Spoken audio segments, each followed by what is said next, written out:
Welcome everybody to the debut of the Nick and Ryan Show. On this show we cover everything stickball. Obviously you guys know me, I'm Nick. I'm Ryan. And today on our first show ever, our special guest, Rick Rau. Rau, thanks for joining us today. It's a pleasure to have you. It's a pleasure to be here with you guys. We want to send a special shout out to Nick Ampetro and Brad Vangelli. They just won districts for Salisbury High School baseball team. They will be going to state playoffs on Monday, so we wish them much success in the tournament. Now, we're going to move right on in there. As they're members of the Toon Squad, the Toon Squad has been awfully hot to start the season. They looked impressive with a 2-0 start. They beat the Kekambas by about 20 runs. What do you have to say about their success, and what do you think the keys are to that success? Obviously, I'm a player that's familiar with this roster. A lot of the keepers, I played with all of them last year. You look at the stats for these first two games, big games from Speck, Lachlan. These are both players that were key in the beginning of our season last year. And we fell off when those players weren't present for games.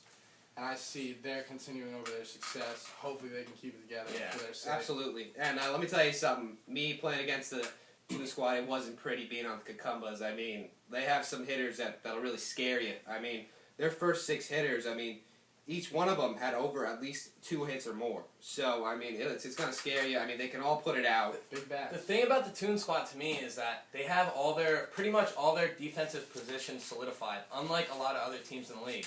For instance, the Monarchs, they're moving guys around. They've had a different pitcher in every game, different first baseman, different right fielder. With the Toon Squad, those guys know where they're going out there when they get to the field, and I think that's something that helps with consistency. I mean, it's some big stats. Like the game against us, they are 1-0, just to let you know. But, I mean, just leading off, Ampetro, 4 for 5, 5 runs. You had Justin Rivera, 3 for 4, 3 runs. Speck, 2 for 5, 2 runs. I mean, these guys get on, and they also score. Yeah, they don't just have power hitters. They have all-around great hitters, too, that don't put it out of the ballpark, but they're going to get on base every time. Now, something that's come up, too, is a lot of the games we're playing, and Eric, chime in on this, a lot of the games we're playing now are played at Holy Child, but later in the season we're going to move down to the park where there's no fence for them to hit those bomb home runs. How much does that change their game? That definitely changes a lot because, like I said, hitters like Lachlan, Speck, these are fly ball hitters. They're hitting a lot to left field. At the park, that's obviously fair game. Yeah. Left fielders, they're going to play where they want to play, and they're going to be able to shut them down a little easier. Definitely. Yeah, absolutely. And let me tell you something. I think I do remember Lachlan. I think he has the ability to go to right. So, I think it'll be rough. Yeah. It'll be rough, but I'll tell you what, though. The Monarchs proved that Toon Squad are beatable. They played them 3-2 through 4 innings. I mean, it wasn't until the 5th inning where Toon Squad kind of went off and was able to put runs on the board to put them away. But they showed through 4 innings, they held them to 3 runs. The Monarchs just couldn't match them offensively later in the game. But they showed that they're definitely beatable. Oh, absolutely. I think they are beatable, and I think they will lose, actually, tomorrow. Oh, wow. So that's my bold statement so far in the show, but I think they will lose. Wow. I think the Monarchs will give them a run for their money. They are definitely a beatable team, as is everybody in the league. I think all these teams are deep and are capable of a lot of things this year. But one thing definitely to look at, these main core players for the Toon Squad do have a season under their belt. They understand how it goes. And maybe they can make some changes coming into this season, and hopefully it'll end up for the best. That is true. Now, moving on to Nick's team, the Kekambas, they're off to let's just be blunt here, they're off to an 0-3 terrible start. They got beat by about 20 runs by the Toon Squad. Now, if you count last year's championship series, they've lost 5 games in a row, folks. I mean, that's not too good. So, Nick, what's going on there? You guys have some defensive communication issues. There might be some pitching issues. I don't know. I want you to tell me what's going on. Okay, well, obviously, being a member of the Kekambas, I think more than anything, it's got to be our hitting right now. I mean, I think our fielding is stacked. We have Richie Tagline in center, Martin at third, Criscola at short, Jake Meese at first. I mean, we have a solid fielding unit. You know, any team's going to make errors, but I think it is our hitting. I don't think we can, we're not stringing hits together. Yeah. I think it's very sporadic. You know, a single there and a single there. We need big hits and big moments, and we're not getting that at the moment. Do you concur with that statement?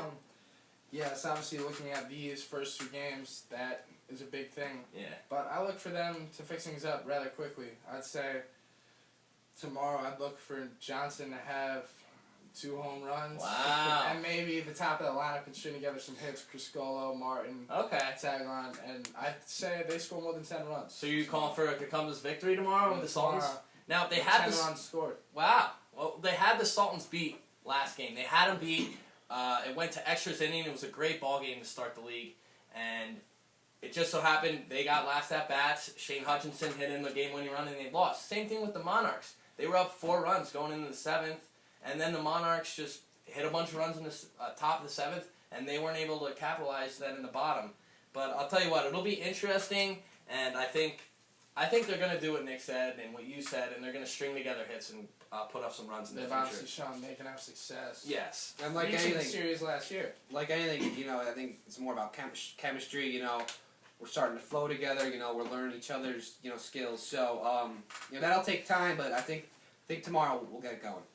And now on to the next topic here. We lost a lot of great members of the league. One of which being Rick Rau. It's a shame that he couldn't play this year due to education obligations. He's taking summer school now. But there's a lot of new members in the league, and they are really showing up. Justin Rivera had a great game for the Toon Squad. Joey Orlando's playing really well for Monarchs. Hutchinson, like we said, had the walk-off. I can go on. Joey Reese playing phenomenal stickball at third base. Yep. What do you think about the new guys in the league and how they're performing? You know, I think when you mention some of these guys, Rivera, Orlando, Hutchinson, and we know has a stickball background, these are athletic guys, and I'm really not surprised that they're able to step in and have success on these teams, especially in the field and at the plate. Obviously, they're getting it done. Rivera had a big game with the Toon Squad. Yeah, I mean, even Zach Kisslinger for the Kekambas. Yeah, and not to be a hometown hero here, but I mean Zach Kisslinger, you know, he looked pretty good. He had that one homer, even though in you know, when we got crushed by the Toon Squad. Also, Criscolo at short, Jake Criscolo, a newcomer. He's looking really well. He was 4 for 4 in our first game. Really, the only guy who was hitting. So those are 2 new guys that we don't really hear a lot about, but they're pretty impressive to me. I mean, as you know, stickball veteran. And I agree. I couldn't agree more with you. They all look very good. A lot of them better than I had anticipated early on in the season. Now, I wanted to get some bold predictions from you guys. I think I got one from both of you already. Yes. Now, I'm kind of on the spot here. Just to let you guys know, Kekambas at the Sultans of Swat tomorrow at 5:30, and then we got the Monarchs at the Toon Squad tomorrow as well. Yep, so come out and watch. It's fun stickball, and you'd enjoy it. But for my bold prediction, I would say Timmy Saruk. I think he's going to have a good ball game. I think he's going to go 3 for 5. No home runs, though. But I think he'll have a better hitting performance than he did in Game 1 with the 0 for 4. So I guess we're going to call that a bold prediction, or what? I mean, come on. Well, that's It was something a little more than that's that. kind of what I'm That's a saying. decent I think that is a bold prediction after him going 0 for 4 in Game 1. I mean, Okay. Yeah. What about you, Eric? Any bold you predictions? said you were going to hit 2 home runs. Yeah, and multi-home run game. Multi-home run game for Johnson, as I said. And I think Kekambas score 10-plus runs and figure this out and maybe can string together some wins. Because I predicted them to be a championship contender this year. Wow. All right, now we're going to do a little segment here to close out our new show, the Nick and Ryan Show. It's called The Last Word, and it's basically a point to be made, anything stickball. It's just to make a point how you feel about a certain subject. Now today, for The Last Word, I'm going to be talking a little bit about Tim Saruk and his bold prediction of going 700, hitting 12 home runs. I think it's ludicrous of him to say these things, and I might go as far as saying it's disrespectful to the game. He thinks he can just walk on the field and bat 700 with 12 home runs. It's not easy, Tim. You went 0 for 4 in Game 1. Hopefully you'll show up better the rest of the season, because I'd like to see you next year, considering you have a retirement clause on the line here. But I think you should know better than anybody else that stickball is not easy. And by you saying you'd hit 712 home runs, you made that case. So you digged your grave. I think you might have to lay in it. Okay, and before it gets too heated here, we're going to close out the show. And I thank you guys for tuning in here to the Nick and Ryan Show. This was our first show. I want to thank you, Eric, for coming on the show. Nice to be Awesome having you. All right. And make sure you check out League.fm. Every other week we'll be here. Yep. Thank you, guys.